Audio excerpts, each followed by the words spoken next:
The Golden Bird. The Brothers Grimm Fairy Tales. A certain king had a beautiful garden, and in the garden stood a tree which bore golden apples. These apples were always counted, and about the time when they began to grow ripe it was found that every night one of them was gone. The king became very angry at this, and ordered the gardener to keep watch all night under the tree. The gardener set his eldest son to watch, but about 12 o'clock he fell asleep, and in the morning another of the apples was missing. Then the second son was ordered to watch, and at midnight he too fell asleep, and in the morning another apple was gone. Then the third son offered to keep watch, but the gardener at first would not let him, for fear some harm should come to him. However, at last he consented, and the young man laid himself under the tree to watch. As the clock struck 12 he heard a rustling noise in the air, and a bird came flying that was of pure gold, and as it was snapping at one of the apples with its beak, the gardener's son jumped up and shot an arrow at it. But the arrow did the bird no harm, only it dropped a golden feather from its tail, and then flew away. The golden feather was brought to the king in the morning, and all the council was called together. Everyone agreed that it was worth more than all the wealth of the kingdom, but the king said, "One feather is of no use to me, I must have the whole bird." Then the gardener's eldest son set out and thought to find the golden bird very easily, and when he had gone but a little way, he came to a wood, and by the side of the wood he saw a fox sitting, so he took his bow and made ready to shoot at it. Then the fox said, "Do not shoot me, for I will give you good counsel. I know what your business is, and that you want to find the golden bird. You will reach a village in the evening, and when you get there, you will see two inns opposite to each other, one of which is very pleasant and beautiful to look at. Go not in there, but rest for the night in the other, though it may appear to you to be very poor and mean." But the son thought to himself, "What can such a beast as this know about the matter?" So he shot his arrow at the fox, but he missed it, and it set up its tail above its back and ran into the wood. Then he went his way, and in the evening came to the village where the two inns were, and in one of these were people singing, and dancing, and feasting, but the other looked very dirty, and poor. "I should be very silly," said he, "if I went to that shabby house, and left this charming place." So he went into the smart house, and ate and drank at his ease, and forgot the bird, and his country too. Time passed on, and as the eldest son did not come back, and no tidings were heard of him, the second son set out, and the same thing happened to him. He met the fox, who gave him the good advice, but when he came to the two inns, his eldest brother was standing at the window where the merrymaking was, and called to him to come in, and he could not withstand the temptation, but went in, and forgot the golden bird and his country in the same manner. Time passed on again, and the youngest son too wished to set out into the wide world to seek for the golden bird, but his father would not listen to it for a long while, for he was very fond of his son, and was afraid that some ill luck might happen to him also, and prevent his coming back. However, at last it was agreed he should go, for he would not rest at home, and as he came to the wood, he met the fox, and heard the same good counsel. But he was thankful to the fox, and did not attempt his life as his brothers had done, so the fox said, "Sit upon my tail, and you will travel faster." So he sat down, and the fox began to run, and away they went over stock and stone so quick that their hair whistled in the wind. When they came to the village, the son followed the fox's counsel, and without looking about him went to the shabby inn and rested there all night at his ease. In the morning came the fox again and met him as he was beginning his journey, and said, "Go straight forward, till you come to a castle, before which lie a whole troop of soldiers fast asleep and snoring. Take no notice of them, but go into the castle and pass on and on till you come to a room, where the golden bird sits in a wooden cage. Close by it stands a beautiful golden cage, but do not try to take the bird out of the shabby cage and put it into the handsome one, otherwise you will repent it." Then the fox stretched out his tail again, and the young man sat himself down, and away they went over stock and stone till their hair whistled in the wind. Before the castle gate all was as the fox had said, so the son went in and found the chamber where the golden bird hung in a wooden cage, and below stood the golden cage, and the 3 golden apples that had been lost were lying close by it. Then thought he to himself, it will be a very droll thing to bring away such a fine bird in this shabby cage, so he opened the door and took hold of it and put it into the golden cage. But the bird set up such a loud scream that all the soldiers awoke, and they took him prisoner and carried him before the king.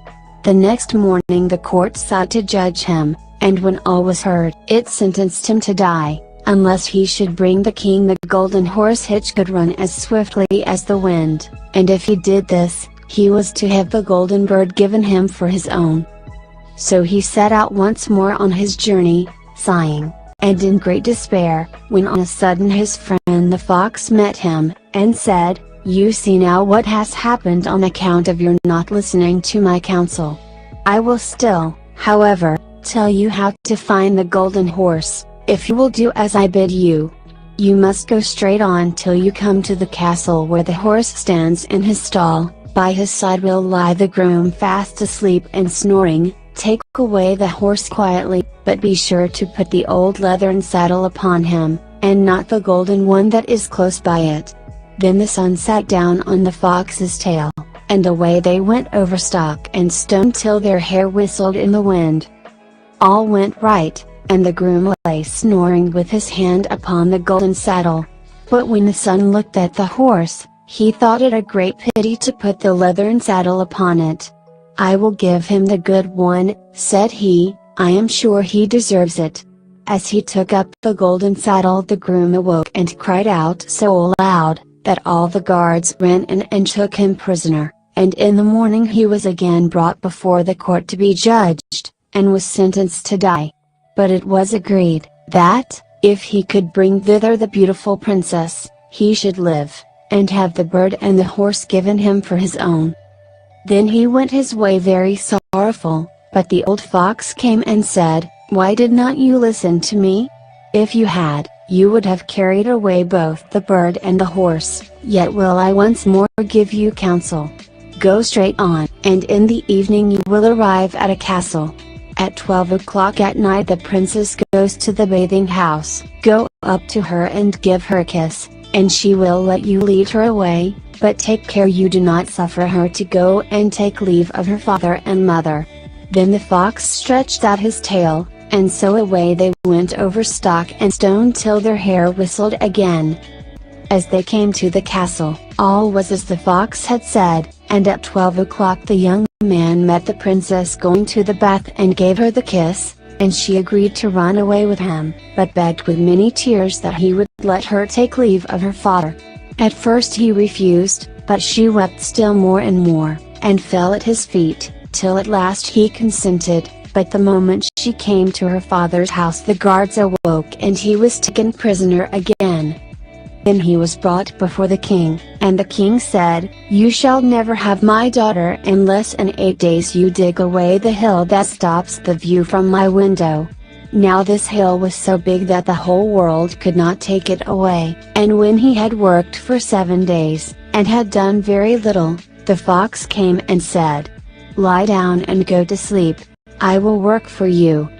And in the morning he awoke and the hill was gone, so he went early to the king, and told him that now that it was removed he must give him the princess. Then the king was obliged to keep his word, and away went the young man and the princess. And the fox came and said to him, "We will have all three, the princess, the horse, and the bird." "Ah!" said the young man, "that would be a great thing, but how can you contrive it?" "If you will only listen," said the fox, "it can be done. When you come to the king, and he asks for the beautiful princess, you must say, 'Here she is.' Then he will be very joyful, and you will mount the golden horse that they are to give you, and put out your hand to take leave of them, but shake hands with the princess last. Then lift her quickly onto the horse behind you, clap your spurs to his side, and gallop away as fast as you can. All went right. Then the fox said, "When you come to the castle where the bird is, I will stay with the princess at the door, and you will ride in and speak to the king, and when he sees that it is the right horse, he will bring out the bird, but you must sit still, and say that you want to look at it, to see whether it is the true golden bird, and when you get it into your hand, ride away." This, too, happened as the fox said. They carried off the bird, the princess mounted again, and they rode on to a great wood. Then the fox came, and said, "Pray kill me, and cut off my head and my feet." But the young man refused to do it, so the fox said, "I will at any rate give you good counsel. Beware of two things: ransom no one from the gallows, and sit down by the side of no river." Then away he went. Well, thought the young man, it is no hard matter to keep that advice. He rode on with the princess, till at last he came to the village where he had left his two brothers. And there he heard a great noise and uproar, and when he asked what was the matter, the people said, "Two men are going to be hanged." As he came nearer, he saw that the two men were his brothers, who had turned robbers, so he said, "Cannot they in any way be saved?" But the people said no, unless he would bestow all his money upon the rascals and buy their liberty. Then he did not stay to think about the matter, but paid what was asked, and his brothers were given up, and went on with him towards their home. And as they came to the wood where the fox first met them, it was so cool and pleasant that the two brothers said, "Let us sit down by the side of the river, and rest a while, to eat and drink." So he said, "Yes," and forgot the fox's counsel, and sat down on the side of the river, and while he suspected nothing, they came behind, and threw him down the bank, and took the princess, the horse, and the bird, and went home to the king their master, and said, "All this have we won by our labor." Then there was great rejoicing made, but the horse would not eat, the bird would not sing, and the princess wept. The youngest son fell to the bottom of the river's bed. Luckily it was nearly dry, but his bones were almost broken, and the bank was so steep that he could find no way to get out. Then the old fox came once more, and scolded him for not following his advice, otherwise no evil would have befallen him. "Yet," said he, "I cannot leave you here, so lay hold of my tail and hold fast." Then he pulled him out of the river, and said to him, as he got upon the bank, "Your brothers have set watch to kill you, if they find you in the kingdom." So he dressed himself as a poor man, and came secretly to the king's court, and was scarcely within the doors when the horse began to eat, and the bird to sing, and the princess left off weeping.